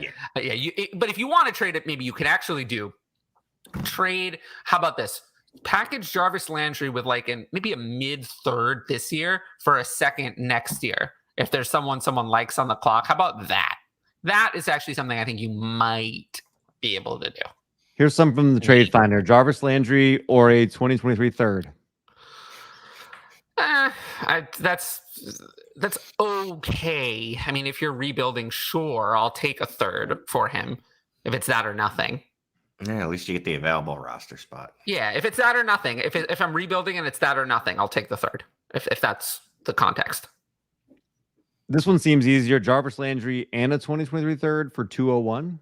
Oh, 201. 201. Yeah, 201. Yeah, for sure. Yeah. Jarvis Landry or 302? I'll take 302. I think the 302 is, does it say Superflex or 1 QB? It is a 1 QB. Yeah, I mean, no, that's good enough. Okay. Thoughts on Tua? Are you with the first highlight video that shows him seemingly underthrowing Tyreek Hill, or the follow-up one that seems to have him hitting everyone in stride? Is anybody actually changing his value based on these videos? No. I should hope. But Twitter thinks they are. No. Tua is just okay. I think he's just okay. I don't think he's not bad. I think that he's one of the best 32 quarterbacks on planet Earth, but he's not exciting. I think realistically, I know Miami wants to get a new quarterback in there, but I think they're going to be way too good to be able to do. The team is pretty stacked overall. They're not going to have a top 5 pick. So I think that they're going to continue with Tua. But honestly, I think if you're lucky, Tua gives you Kirk Cousins' career. That's the best case scenario, I think that's what you want. That's what you're hoping for. And the downside is I don't even know what the downside is, because not many quarterbacks that are perform worse than that actually retain jobs for that long. So the downside is that he just isn't that and doesn't retain the job. But I think, do you remember when the Rams fired Jeff Fisher and all of a sudden Jared Goff was like, everybody wanted Jared Goff, and he all of a sudden had all this dynasty value, and then everybody realized like, oh, that's just because Sean McVay's smart. I think that's going to happen with Tua this year. I think Tua's all of a sudden people are going to remember the pedigree. The thing with Jared Goff is people were still cautious. They still didn't rank him that high because it was obvious that Jared Goff was not the reason why things were going, and situations can change. And then, once he left, he wasn't that good. I mean, Jared Goff really never made it past QB 11, QB 12 in rankings. And honestly, that's where Kirk Cousins would have been if he had started his breakout at a much younger age, but he didn't become relevant until he was like 27 or 28. So he didn't have that opportunity to have that value curve. But right now, I mean, I don't ever see Tua being valued above that area where you said Jared Goff, you mentioned him as an example. I think even if Tua does what you're saying, he still won't be ranked as, he just doesn't run anymore. He's not going to be a dynasty quarterback 1. He doesn't run and he doesn't have the high end passing ceiling. How is he going to be a dynasty quarterback 1? He just can't be. Won't happen. I don't remember what year that was. I was trying to go back and look at the ADP. No, Jared Goff, I remember it well. He topped out around quarterback 10 to 12. He never made it much above that. Looks like QB 9. He was going just after Patrick Mahomes in 2018. So yeah, quite a long time ago. It was before Prescott, before. Yeah, I mean, there was a time where Marcus Mariota and Jameis Winston were top 5 quarterbacks. I mean, mistakes are made all the time. But I think he's going to have a year where his value jumps because I believe in the coaching staff and the weapons that he's got, and I think people are gonna. Things have changed, though. Things have changed. The quarterback landscape is less wide open than it was at the top. The top of quarterbacks has a new generation of young stud quarterbacks that are entrenched. Like Justin Herbert is not going anywhere. We're not going to see Joe Burrow removed from the top tier of rankings anytime soon. 25-year-old Carson Wentz was the QB2 that year. Right. But what I'm saying is you have Allen, you have Herbert, you have Mahomes, you have to some extent Lamar, Kyler, and Burrow, and then even Dak is not going anywhere with his contract. And then Watson, who we can't forget about. The top tier, those guys are all drafted in the last 5 to 6 years, and they're extremely entrenched at the top. Whereas back when you're talking about, we had the older generation of quarterbacks kind of right on their way out the door. And there were a lot of quarterback drafts over those few years, like 2011, 2012, 2013, where they just didn't have quarterbacks that were any good come in outside of Andrew Luck, who ended up retiring. So there was a vacuum at the top of quarterback drafts, but that vacuum no longer exists. So the ceiling for someone like Tua, who clearly doesn't present any rushing ceiling and doesn't present a high-end passing ceiling, is minimal. Scott Connor says Shane looks like he's not aging very well himself. That's just mean. That's mean. Yeah, that's my co-host. Jesus. What's meaner, this or someone like the comment about how excited they are and thankful for seeing Tyler and Shane? I don't know if being omitted, like you're not even a human being, is better. So I get a lot of there are a lot of questions on the show that are like Tyler this or Tyler that. Right. So that does happen all the time. So this is an interesting, maybe you can sum your answers up, but this is, I think, an interesting, like, what do you do if there's a super stack team in your league that you've got no chance of really taking down right now? Like they are, this doesn't look quite as stacked as some of the ones that I've had, but like, I'm in some that have like those monster teams. What do you do? How do you try to attack that? Impervious at all. Yeah, I mean, honestly, I just keep building my team how I was going to build it anyway. Like, am I a contender? Like, am I in my window where I'm going to win? Do I need to reload? What? Like, I don't. So I rarely look at other teams in the league except for trades. I'm with you. Honestly, I don't give a shit because we've all been won championships and looked back at a roster and gone, how did that team win? Like, that makes no sense to me. Well, the one thing I might do is I might use like a Fantasy Pros power ranking or league analyzer tool, specifically the redraft. The Dynasty one is useless, but the redraft version of that is actually very helpful because that stacks you up. Because, as Dynasty analysts, we don't have a tool like that at DLF. That stacks you up redraft against your league. Not Dynasty, redraft. So it actually can help you. A tool like that can help you visualize how you stack up for this incoming year and kind of where you might fall in the playoff ranking. But it's not like I don't click further than I don't look, well, this roster has this. Like, that's just way more work. I might look at where I fall on the list, but not, I don't worry about one specific team like that. No. I'm going to summarize this question. In a Superflex tight end 2 PPR, take Hawk at 5'11". Is that good value? 2 points for tight end, yeah. Yes, you're done good. That's good value. Yeah. I would not put tight end.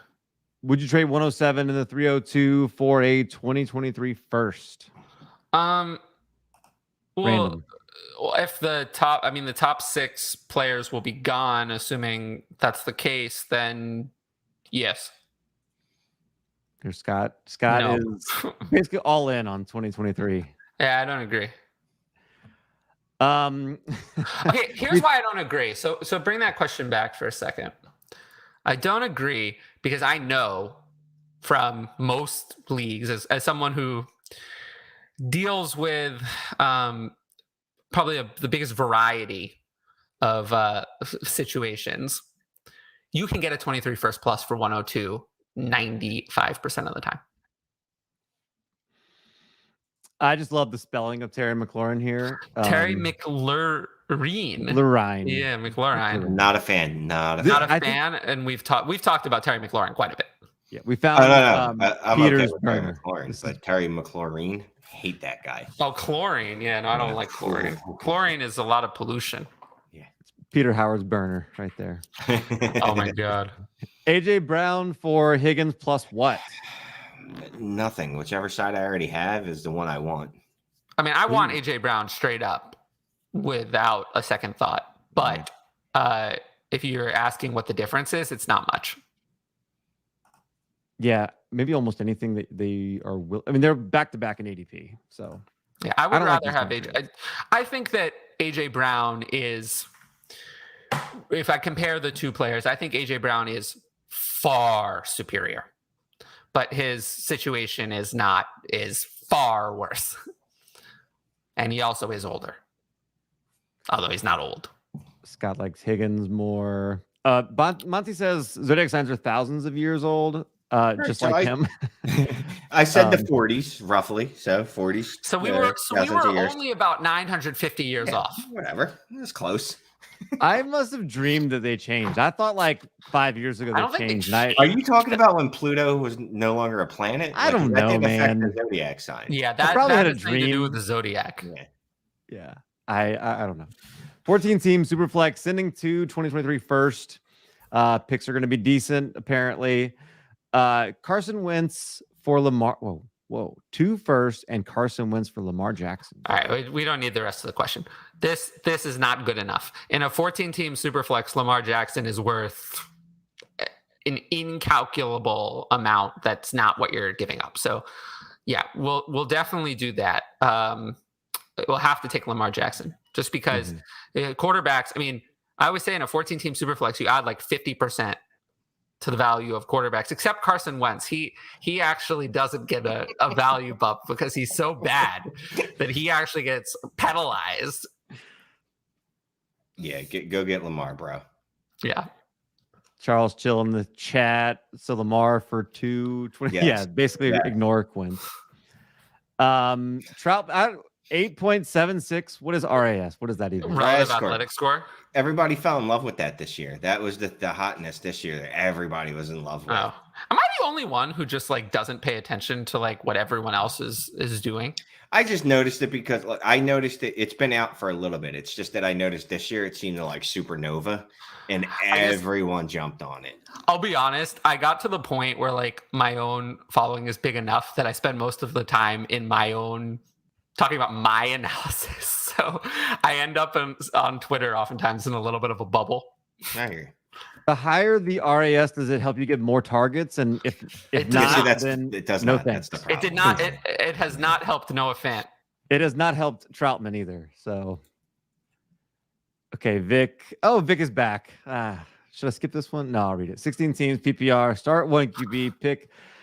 Pick side, please. Pick a side, please. Brees Hall, 303, and a 2023 first, or Devontae Williams, 208, and a 2024 first. Well, I just want that 23 first a lot more, so I'll take the Hall side with the 23 first. Is that Javonte Williams? Yeah, it's gotta be Williams. Javonte. Yeah. Okay, Javonte. so either whatever Williams that is, I'm heavy on the Brees Hall side. Yeah, me too. Yeah, shame about Troutman. So much optimism. It's just unfounded. Like we do this with tight ends all the time. If they're a little bit athletic, right, and they get 15 targets in their rookie season. The next year, we're like, no, you don't understand. Like he had a 5% target share on his routes. Like he's definitely going to blow up next year, and he's going to be the new tight end one. And it never happens. Like, and there's just a list of these guys that just like you could go back a decade, and you're like, oh yeah, I do remember him. There are players all excited. who actually produced and players who didn't. Pat Freiermuth, for example, is a player who Pat Freiermuth produced because he's so overvalued. He produced because he had an inordinate amount of touchdowns on receptions. That's not going to happen. But I'm saying we fall in love with these guys. Look, trust me, there's so many guys like Troutman every year. Like Kmet was the same year, I think. Are we still in love with Kmet, or did we move off of him? I forget. No, we don't like him. But Pat Freiermuth at least did something. Like he had real receptions and real targets, whereas Cole Kmet had no receptions and no targets at all. So like there's a difference between those things. Like Pat Freiermuth had 60 receptions as a rookie. That's actually really good. For a rookie tight end, no. I think that's really good. He had a good rookie season. It's just I think he's being overvalued because because of the touchdowns, which are going to regress. We are thirsty for tight ends. I actually think he's undervalued. 42 receptions in 28 games for Adam Troutman. That's tell me what the not good. RAS score is on that. Yeah, it's 1.5 receptions per game, I think, something like that. Patrick Pichette, Superflex PPR, Judy plus the 105, plus 2024 second, or Elijah Moore plus 107, plus Brian Edwards. All right, so it's interesting. I can't get anything for Brian Edwards. I think I'm gonna take the Judy side here because I'd rather have the 105 over Elijah Moore. I do like Elijah Moore, but I'd rather have the 105. And then I'd rather have the 24 second over Edwards and by a lot. And then the Judy versus 107, that's either Olave or Pickett, and it's similar in value to Judy. Maybe a little bit better, but I'm still going to lean on the 105 is going to be a wide receiver that I'm going to like a lot better than Elijah Moore. Not a lot better, but like better. Look, if it's on the clock, I have more confidence in saying, all right, I'll go Elijah Moore in the 107 because I've seen some strange things in rookie drafts. I've seen Garrett Wilson fall to 107. I've seen Chris Olave. If I could get Garrett Wilson at 107, then I would agree with you. But if I'm looking at was going to be one of the 6 players I actually want, then I might want that side. Yeah. Now, if it's Jameson Williams, then I'm like, even if it's Jameson Williams, I'm more fine with that side. But unfortunately, there's really only 6 players I want. So look, I like Elijah Moore a lot more than Jerry Jeudy. The 105, 107. I'm going to take Elijah Moore. Only thing is, I'm going to tell them to remove Brian Edwards from the trade. That's the problem is that causes an infestation of failure. Yeah, I need that off infestation of failure. Accepting Brian Edwards onto the team really, I think, gets you into a bad habit as a dynasty manager because you've accepted failure. Yeah.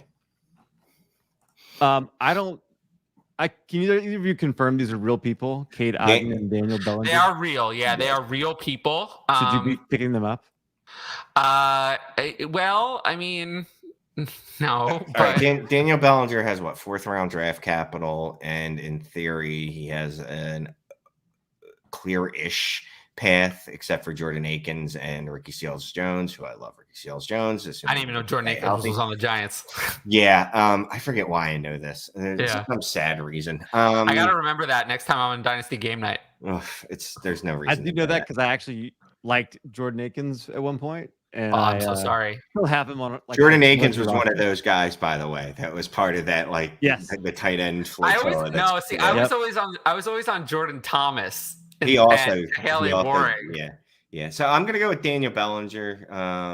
Me too. Yeah. But if Rob Gronkowski retires, I would change my answer Quickly. Go with Cade Otton. Yeah. Oh yeah. Duh. That's right. He was the one that went to Tampa Bay. Sure. Cade Otton actually went before Daniel Bellinger in the draft. He went 6 picks earlier. 1 QB, 14 team league. Someone actually traded a 2023 first for Matt Ryan this year. Wow. Don't do that. That's bad. That's really bad. P to the R, which makes more sense for his name. I called him P2 Thar for too long. Taco Tuesday. I like P2 Thar. Call him that. Yeah. Hello, gentlemen. Great to see you. Which side wins? 102, 302, Rashad Bateman and Boston Scott, who I think had 9 touchdowns last year or something ridiculous. For 2 2023 first and 23 second, likely all 8. Why Boston Scott's even in this deal? I'm taking the 23 first. I've got a brand and I'm sticking to it. I'll take the 102 side. The only way I'm taking the 102 side is if someone drafted, and this happened in one of my leagues, where someone didn't draft Breece Hall at 101, and I was like, "What? What? Yeah. Okay, thank you. It's my birthday." Would you trade David Njoku for anything? No, I'll hold on to Njoku there. Yeah, I don't think so. Trade that happened last night, a 1 QB, 12 team, DK Sanders, 2023 first for Swift and Komet. So this was asked on Twitter. Yeah, this is a terrible trade. I take the DK side. DK Metcalf? Yeah.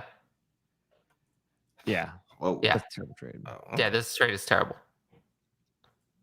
Are you still Walker at 102, Tyler? Yes. Shane, are you Wilson?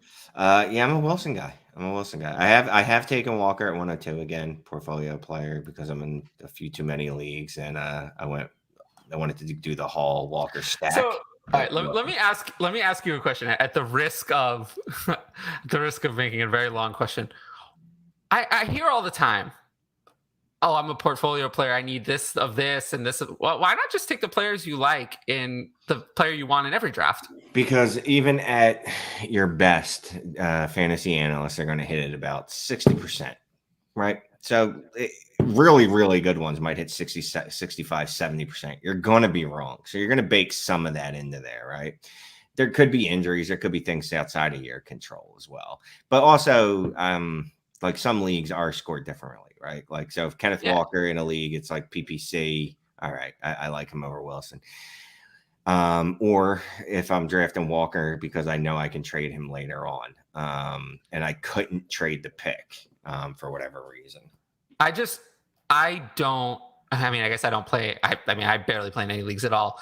But even, when I'm helping patrons who have many, many leagues, I always tell them treat every league differently and just pick the players from my list in every league. So for the most part, I do. But there are when I get too heavy on a specific player, I'm like, all right, I need to deviate a little bit, right? I guess I'm just fine, because if I'm heavy on a specific player and that player hits, then there's an upside to that. Yeah, and look, and that's worked well for me when I drafted. I don't know. Let's say when I drafted Kyler Murray, right? Hey, that went really well. Did not go so well when I drafted Laquan Treadwell. I just definitely want to note that I am not on the side of doing any of the portfolio stuff at all. I disagree with it. I just pick the player I would want from my list value-wise based on those league settings in any individual league. I don't I would never do something different in one league because I have too many shares in another. So for me, I would never, ever do that. And I don't recommend to anyone asking for my advice to ever do that. So I don't know if I've actually said that on the show, but I don't do that. Are you trading out or down from the 102? I just haven't seen many of these go down in my league. I feel like people, wherever they are, if they're at 105, 106, they kind of feel like their guy might fall to them there anyway. Now I've seen some trade ups for 102 for Walker specifically. I honestly haven't seen a lot of 102. I've seen more 101 than 102 for some reason. I guess I really have no idea why that is.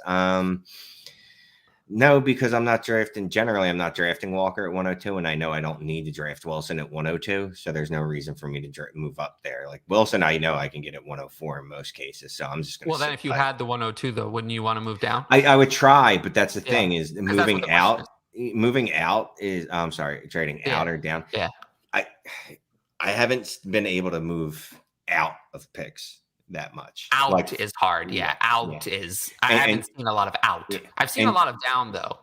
Down, it's hard to find that what I consider equal value. But yeah, if I'm moving a couple picks, sure. For me, I have Walker, London, Wilson, and Burks essentially identical. So I've often recommended moves like 102 and 202, let's say, there was one, I think it was 102 and 202 for 105 and 110. Because if I have everyone from 102 to 105 almost identical, but I don't think 110 and 202 are going to be identical. So, that's definitely the kind of thing I would recommend. Okay. So Scott chimes in about liking Devin Singletary. I like this pivot because he's like dirt cheap right now. I like that. I like that Scott likes it because I've been liking it, and I think they want to give him the ball. I think they want to give him 15 touches a game probably. I don't think James Cook takes a lot of his carries, so I like it. Nah, nobody else is gonna like it. That's why I think it's a buy. I am a fan of Devin Singletary. The problem is the Bills are not. I don't know why, but I think they haven't tried to replace him. Devin Singletary is Zach Moss. Yeah, they tried to replace him, and Zach Moss just sucked. JDMAK, whatever. They wanted to sign JD because a different position, though. I think they're trying to build a different position. But they did literally try to draft. Yeah, they try to, and they try. Yeah, it's just look. I love Devin Singletary. It's just the Bills. They don't. I don't know why they don't. Yeah, no one's gonna like no one wants to say they like Devin Singletary. So I appreciate you, Scott. Love him. Yeah, I do not like Devin Singletary, for the record. Pat wants to know if he should be lower on CeeDee Lamb. Lower than what? No. Any wide receiver recommendations for tanking team this season? Looking to trade for a top 12 type? Well, you're not going to tank if you trade for a top 12 wide receiver. Get the points off your roster. Jalen Waddle. He wants an exploding where they kind of they're middling this year and then they explode into top 12. No, Jalen Waddle.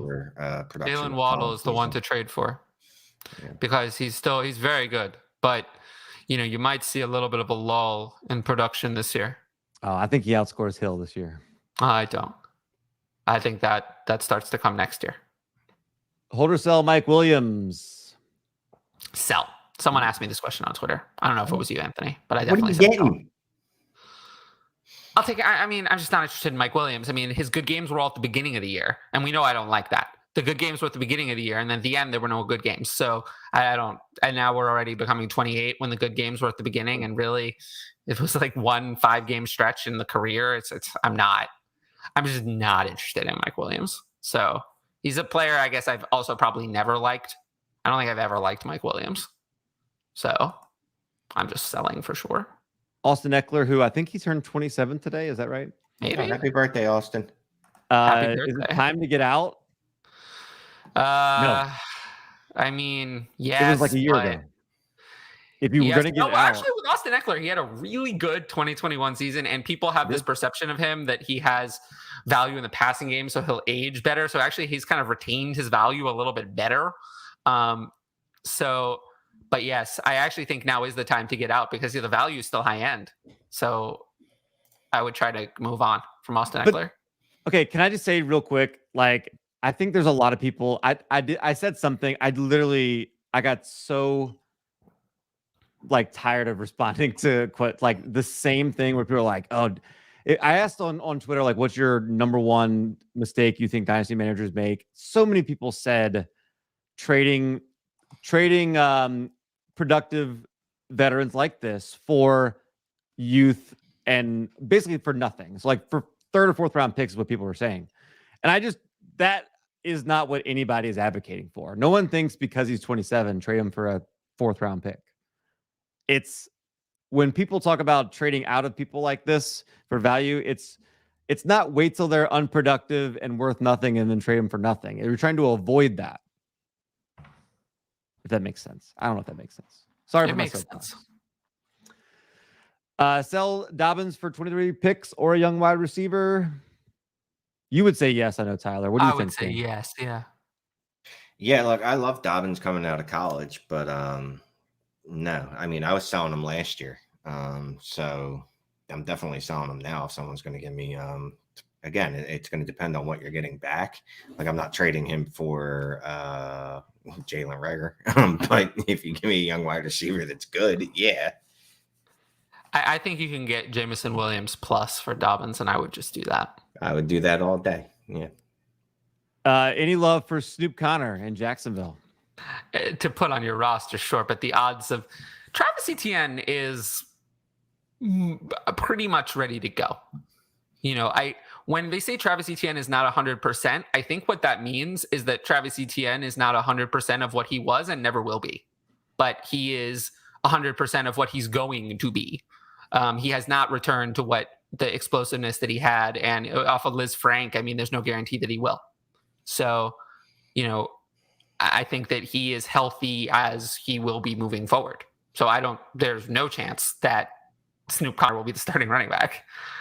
Now, James Robinson tore his Achilles, so he might be ready. I would not count on him being ready. So I guess Snoop Connor could be the backup, but we'll have to see. A resident Canadian in Dustin appreciates that you seem less agitated without your kid Canada and Jacob. Shane? Yeah, I mean, Canadians are they're vexing people. There's this fake veneer of politeness.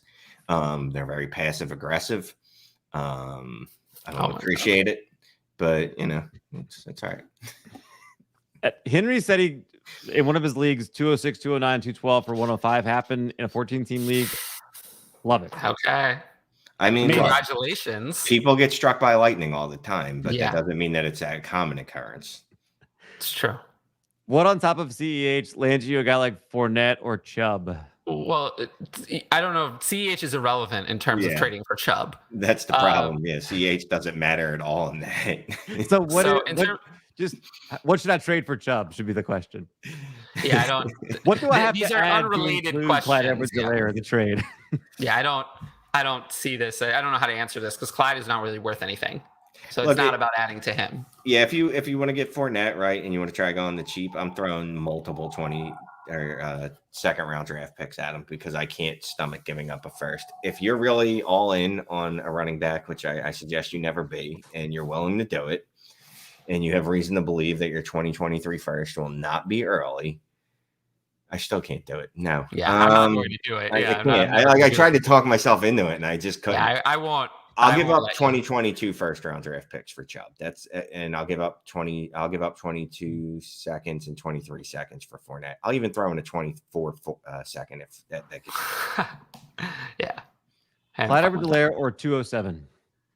207. Clyde. Fields for Hurts plus what? Oh, that's not possible. That's not possible. You can't do that anymore. Fields for Hurts? Yeah, I would rather Hurts. Yeah. Have you seen? Yes, I don't know if you've actually noticed. The Bears have gone to prison to get wide receivers, whereas Hurts just got who's that guy? AJ Brown and Devonta Smith, Dallas Goedert. The problem with the Bears lies in the ownership suite.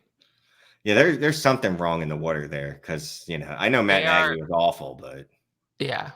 The Jaguars are even more suspicious, but the Bears. At least they tried, right? Like they failed. At least they tried, yeah. Right. The Bears, I don't know what they're thinking. Bears definitely put in no effort, none at all. None. They were like, Yeah. no. Well, they did Byron acquire Campbell, Velus Jones. They Velus did do that. Jones. Well, they wanted someone that was old enough to mentor. Well, they needed a special Justin teamer. Fields. They needed some help on the special teams. Yeah. And all that forgets about Equanimous St. Brown, just like people seem to be forgetting that I'm sitting right here and Dad 30, Shane and Tyler in the same show. Christmas came early. No, I saw one in there. There was one that said that you and Tyler are awesome. My name is @Calvin and Hobby. You can find me on Twitter. Go hit me up right there. No, these guys are awesome. I love that I get to do this. Garrett Wilson or a 2023 first? Garrett Wilson. You're gonna have to. It depends on my mood that day. I'm not gonna lie to you. I like Garrett Wilson a lot. I can be convinced that a 23 first is basically worth more than just about any singular, the most singular players in fantasy football right now. I think you're right. I can go back and forth. Okay. Somebody wants Mixon offered a 24 first and a 2022 second. That's just not good enough. I'm getting annoyed. All these. Okay, so here's what's happening. We're all caving and not giving, except like we're letting everyone just not give us a 23 first. Like everyone's now skipping it like the year doesn't exist. You can trade for players, Yeah. Like I think you'll get a better offer for Mixon in players than you will in picks. Would be my advice. That offer is not good enough. Hi, Shane. Sell Rondale for whatever I can get. Yes, and you yes. Can't get an early second for him. Yes, or and yes. No, not true. I know someone that traded the 206 in the DFL Family Squabble League for Rondale Moore, or got Rondale Moore, or got that pick for Rondale Moore. Me. Was that you? I was gonna say, was that you? Yeah. I think Peter's on the clock there. We need to wake him up. Burke's upside greater than Walker's? Hard to say. I mean, running backs are so valuable if they hit.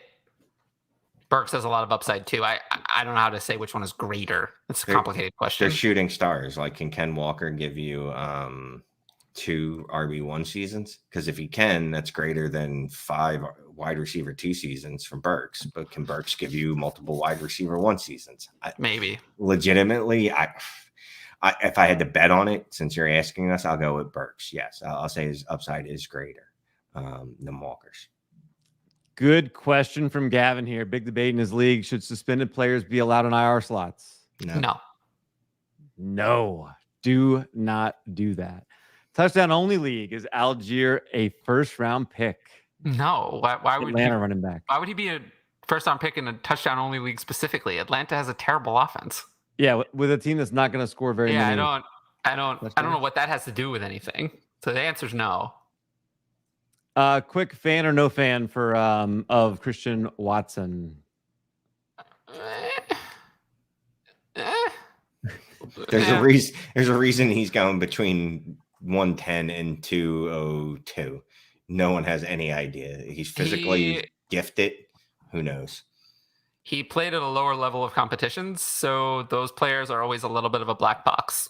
It's harder to know exactly how good they're going to be. But he's okay. Yeah, I'm fine drafting him. I don't have like an issue with drafting him. Joe, what's up? Haven't seen you in the chat in a while. Good to see you. Hi, guys. 23 second or Darnell Mooney. Yeah, I mean, I've trashed Darnell Mooney quite a bit, but he's a wide receiver too, at least. So I'm good. I'll take him. Mooney for sure. He had 140 targets last year. Nor telling people don't be mean to Shane. No, nobody would ever be mean to Shane. Nobody would be mean to Shane. And hi, Nor.